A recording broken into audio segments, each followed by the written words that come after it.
ရခိုင်ပြည်မှာတမိုင်းဝင်အထင်ကရနေရာတစ်ခုဖြစ်တဲ့ကြောက်တော်မြို့အရှိတ်ဘက်ကန်းကတေလာဂီရိမောရပပ္ပတကြောက်တော်တောင်ကထောင်နဲ့ရှိတဲ့မြောက်တွေအသေးအပြောက်နေပြီးတော့ရေရှည်ကျင်းလေကျဆားနိုင်စေဖို့အတွက်ထိမ့်သိမ်းဆောက်ရှောက်ပေးဖို့လိုအပ်နေတယ်လို့ကြောက်တော်တောင်ဖျားဂောဘကအဖွဲ့ကပြောကြားပါရယ်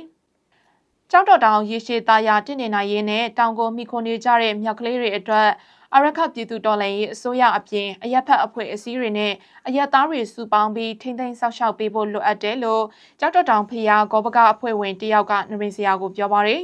ကြောက်တော်တောင်မှာမြောက်အုပ်စု9ဖွဲ့ရှိပြီးတောင်ချီရင်တောင်လေနဲ့တောင်အပေါ်ဆုံးတို့မှာသူ့အဖွဲ့နဲ့သူအုပ်စုဖွဲ့ပြီးတော့နေတတ်ကြောင်းသိရပါရယ်အုပ်စုတိုင်းမှာခေါင်းဆောင်ကိုစီရှိကြပြီးအဖွဲ့အားလုံးပေါင်းလိုက်လို့ရှိရင်စုစုပေါင်းမြောက်အကောင်ရေ1000နီးပါးရှိတယ်လို့ခန့်မှန်းပြောဆိုကြပါရယ်လက်ရှိမှာစစ်ကော်မရှင်တပ်ရဲ့လေကြောင်းအန်ရဲ့ကြောင့်ကြောက်တော်တောင်ကိုဖျားဖူးဧည့်သည်တွေလာရောက်မှုအလွန်နေပါနေတဲ့အတွက်အဲ့ဒီတောင်ကမြောက်ကလေးတွေဟာအစာဝဝလင်းလင်းမစားရဖြစ်နေကြရတယ်လို့သိရပါရရှင်။